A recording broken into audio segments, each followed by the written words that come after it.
Saya lanjutkan kembali dua sisi sebelum saya ke Bapak-Bapak. Saya ingin terlebih dahulu menghadirkan ini pertanyaan yang sudah disampaikan oleh netizen. Ini juga nggak kalah penting nih. Warganet juga memantau kasus ini. Saya mengajak Bapak-Bapak dan juga teman-teman mahasiswa di sini untuk kita saksikan terlebih dahulu pertanyaannya berikut ini. Sekarang untuk menangani kasusnya. Apa langkah antisipasi politik yang bakal dilakukan sama PKB kalau nantinya Caimin ditetapkan sebagai tersangka? Kenapa pemanggilan Caimin bertepatan dengan pencalonan dia sebagai cawapres Anies Baswedan di Pilpres 2024? Pertanyaan yang terakhir tepatnya Pak Nurul Gufron yang jawab, yang kita undang malam hari ini nggak bisa hadir ya, tapi kita nanti lewatkan itu. Pertanyaan sebelumnya, apa langkah antisipasi nih Pak Jazilul? Kalau seandainya, ini netizen udah berpikiran jauh nih, kalau seandainya Pak Muhaimin Iskandar jadi tersangka, langkah politiknya apa? Jadi clear, PKB sudah menganalisis semua kasusnya. Pak Muhaimin sama sekali tidak tersangkut dengan kasus ini. Oke, kan dari PKB, tapi kalau KPK misalnya punya bukti yang lain. Nah, netizen tadi berpikir kemudian, ini maksud saya, ini kerugian buat Pak Muhaimin dan kami. Dalam perkara ini sudah datangkan seluruh pakar hukum, asal bertindak profesional, pasti Pak Muhaimin tidak terlibat. Oke. Saya pastikan, saya berani pastikan meskipun saya bukan hakim. Tapi kan semua pakar hukum bisa menilai. Makanya yang disampaikan oleh Gus Muhaimin tadi siang itu justru memberikan penjelasan yang seterang-terangnya kepada KPK agar semua dituntaskan secara profesional. Jadi tadi yang disampaikan oleh netizen sama sekali tidak berpikir ke arah situ. Tapi jangan juga pertanyaan itu kemudian menginspirasi seperti yang dibilang oleh Pak Saud tadi. Menginspirasi. Ini Pak Saud mestinya bertanggung jawab tadi dengan statementnya. Oke. Karena apa? Kan itu bisa menginspirasi orang untuk memesan agar Pak Muhaimin jadi tersangka. Dari pertanyaan itu. Itu yang saya beratkan dari soal ini. Penegakan hukum wajib ditegakkan, tapi ketika pada saat ajang politik ini jalan, ini akan banyak sangkaan. Misalkan kasih contoh, saya sangat mengapresiasi Kejaksaan Agung yang mengeluarkan instruksi nomor 6 di bulan Agustus kemarin, tahun 2003, semua proses penyidikan perkara korupsi yang dilakukan oleh capres, cawapres, caleg, sementara ditunda. Bukan tidak dilaksanakan, ditunda. Dalam rangka apa? Dalam rangka mendukung optimalisasi Kejaksaan Agung dalam mendukung pemilu serentak 2024, clear. Nah, kenapa ada institusi penegakan hukum yang lain yang saat ini PKB jadi korbannya ini? Jadi seolah-olah nih KPK nggak mendukung nih pelaksanaan pemilu 2024. Bukan, saya hanya mengatakan mengapresiasi Kejaksaan ya tadi ya. Instruksi yang dikeluarkan oleh Kejaksaan Agung. Saya mau ke Bang Roni terlebih dahulu. Bang Syaroni, ini tadi menarik nih Pak Saud bilang KPK ini kan bisa di-remote karena bagian dari pemerintah, itu yang dikhawatirkan. Apalagi tadi Pak Jazilul bilang jangan sampai menginspirasi nih KPK, ada yang order dan lain-lain. Bagaimana nih kita bisa percaya ke penegakan hukum? Terima kasih ya.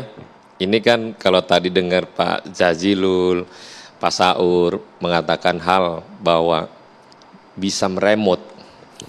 Remote dalam artian ini kan kulturnya kelembagaan ini kan memang di bawah presiden semuanya. Tapi kalau keyakinan meremote untuk melakukan intimidasi politik, mengkriminalisasi seseorang, rasanya enggak. Mungkin dari luar, entah siapa itu orangnya.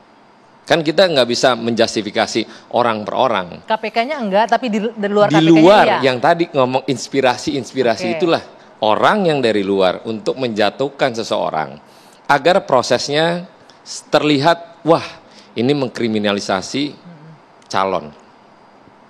Pak Jazilul tadi juga menarik karena penegakan hukum harus profesional. Tapi KPK harus juga profesional dalam memanggil orang.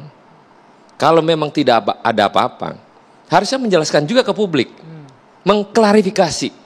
Kalau yang bersangkutan dipanggil karena ada terkait dengan perkara ABCD. Oke.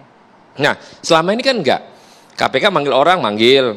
Tapi ntar kalau nggak ada case-nya, tiba-tiba ya didiemin aja, misalnya gitu. Nah, kita berharap profesionalisme KPK yang kita dukung, saya sebagai pimpinan Komisi 3 selalu mendukung. Pada saat Caimin akan dipanggil, saya bilang, siapapun orang di Republik ini bila dipanggil penegakan hukum, apalagi KPK, wajib hadir.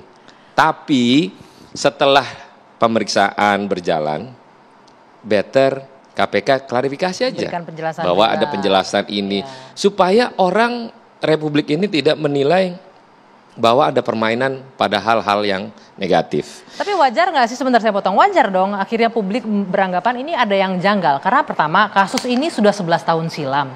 Ada beberapa periode kepemimpinan KPK tapi tidak pernah diungkit-ungkit lagi. Begitu deklarasi baca pres dan baca wapres, kemudian muncul ini kasus diperiksa lagi. Sebenarnya gini, kan ada satu kasus gede yang terkait TPPO. Ya. Presiden kan aware tentang itu.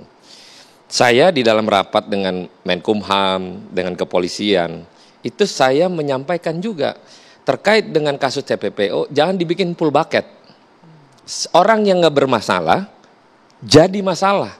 Semua tersangka. Nah, ini mungkin ditarik ke belakang. Tapi tarikannya terlalu panjang. Nggak salah juga KPK. Mungkin pengen tahu klarifikasi. Mungkin tadi Pak Imin akhirnya menjelaskan setelah pemeriksaan. Langkah baiknya adalah setelah ini KPK harus menjelaskan kepada publik.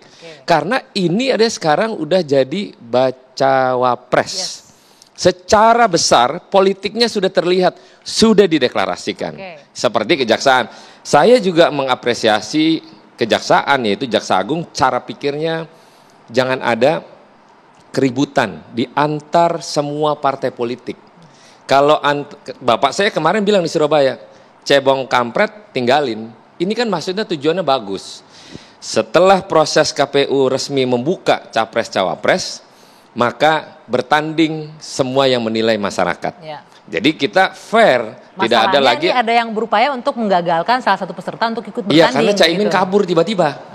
Itu aja masalahnya. Karena nah, kabur itulah jadi seolah-olah, ini mesti diperiksa nih. Benar-benar nuansa politis sekali dong kalau begitu. Nuansa politis karena kondisi partai politik kan belum pada jelas. Jadi gitu. Bung Syahganda, kalau Anda melihatnya gimana? Ini kasus sudah lama, apalagi Bang Syaroni bilang karena Caimin kabur tiba-tiba, akhirnya ini kasus terima terkesan kasih dihidupkan lagi. Anggia, ini kan gini, dari survei yang meneliti tentang siapa pemimpin yang dipilih rakyat ke depan, itu bukan yang rambut putih, bukan yang pemberani, ya, bukan yang sederhana. Ini penelitian CSIS, ya, diungkap oleh Fernandes kan, yang berintegritas yang akan dipilih rakyat.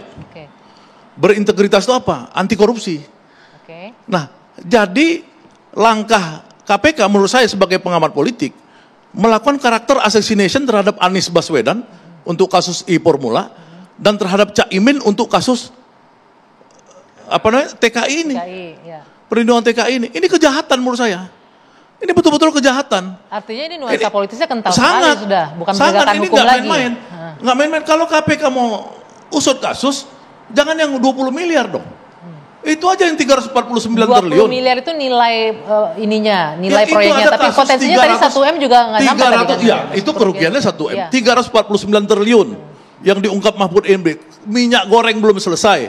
Ya kan, kasus BTS yang masih ada nyangkut yang suaminya orang penting di negara ini, misalnya itu kan banyak sekali kasus-kasus yang KPK itu sebenarnya ketika dia dikasih mandat untuk extraordinary penegak hukum, dia dari dulu harus begitu. Sekarang kok jadi lemah, kok main-main politik, ya ini nggak benar gitu loh. Tadi menjawab ya, kalau Pak Aswad bilang ini ada kemungkinan ini yang paling ngeri ini karakter assassination-nya. assassination-nya. Jadi seperti yang tadi, ya kan, kalau nanti Caimin ditangkap bagaimana, kalau ini kan rakyat kecil tuh nggak ngerti. Kita membodoh-bodohin rakyat kecil, gitu loh. Ini nggak boleh yang gini-gini, karena Caimin itu ketika kemarin saya lihat pergi ke mana, Banjarmasin ke Tanah Laut, tiba-tiba bupatinya mengusir wakil ketua DPR. Itu kan menurut saya sinting dalam struktur negara. Dia harus datang nyambut secara luar biasa, itu wakil ketua DPR. Gitu-gitu. Gara-gara image yang terbentuk dengan kasus KPK ini, maka Caimin dipersekusi oleh dia. Tidak dikasih di panggung, kemudian mic-nya dimatiin, disuruh pulang, baru udah jalan 2 kilo, 2 jam ya kalau nggak salah. Maksud saya ginilah, saya ini ingin bilang, KPK ini berhenti berpolitik. Pertama, Ibu Mega sudah minta dibubarkan KPK ini, tanggal 21 Agustus. Kalau menurut saya KPK ini bagusnya moratorium dulu, seperti tadi Kejaksaan Agung. Kalau Bu Mega kan mintanya dibubarkan, saya lebih rendah dari itu, moratorium sampai habis pemilu. Itu. Bang Syahganda sebentar, KPK berhentilah berpolitik gitu ya. Saya mau ke Pak Saud. Pak Saud, memang ada kemungkinan potensi KPK ini ikut dalam gerakan politik praktis. Walaupun tadi Anda bilang kemungkinan di remote dan lain-lain. Sebagai orang yang pernah di dalam, pernah nggak ada indikasi-indikasi, oke tolong dong begini kasus ini apa segala macam? Iya. Mic-nya Pak. Kalau lihat dari situasi sekarang itu lebih memungkinkan. Kenapa lebih memungkinkan? Karena dia kan nggak independen lagi, dia sudah defendant kan, dia sudah tergantung. Kalau dulu agak berbeda, kalau katakanlah umpamanya ada case yang besar gitu, nggak bisa saya dipanggil kayak gitu aja kan. Makanya IKTP itu kita easy kok gitu, tak tak tak tak tak. Itu sebenarnya kan tsunami-nya gede banget kan. Ya. Tapi karena bayang nggak kalau IKTP itu sekarang, nggak kebayang itu apa kejadiannya. Oh iya tuh udah deh, yang namanya siapa masuk, siapa enggak, geser kini, geser kanan. Nah jadi kalau ditanya oleh Mbak Agia tadi, kemungkinan itu dipengaruhi oleh kekuatan dari luar siapapun itu bentuknya, yang megang remote control ini, udah nggak ada baterainya, nggak pernah habis nih malah ini kalau sekarang itu, iya kan, remote control dong itu. Kalau kita berharap KPK yang dibentuk dalam rangka untuk memperkuat kinerja penyidik, kejaksaan dan kepolisian, karena nggak kuat, kita berharap KPK nih sebagai sapu untuk bersih-bersih malah nggak bisa ternyata. Iya, kan tadi udah kita bilang tunggu Anies jadi presiden dulu. Lo kampanye ini, ya kan kita bicara integritas. Kenapa? Jadi sebenarnya memang Caimin ini ketika dia dilakukan menurut saya kriminalisasi, itu naik angka simpati sebanyak 15%. Big data saya. Iya, naik. Okay. Jadi itu kemarin 62 sampai 3 September diteliti oleh Big Data saya, percakapan di media sosial itu naik 15%. Artinya orang sebenarnya bersimpati sama Caimin yang dianggap korban. Hanya kan kasihan kalau di lapangan seperti kasus di Banjarmasin itu. Jadi janganlah, udah cukup aja sekarang gitu. Oke, baik nanti kita akan lanjutkan. Sarudin bilang tadi benar, harus ada klarifikasi. Ya, makanya kita sangat berharap. Kami masih menunggu hingga berakhirnya 2 sesi ini. Mudah-mudahan pihak dari KPK bisa bergabung bersama kita malam hari ini. Usai jeda kami lanjutkan perbincangan.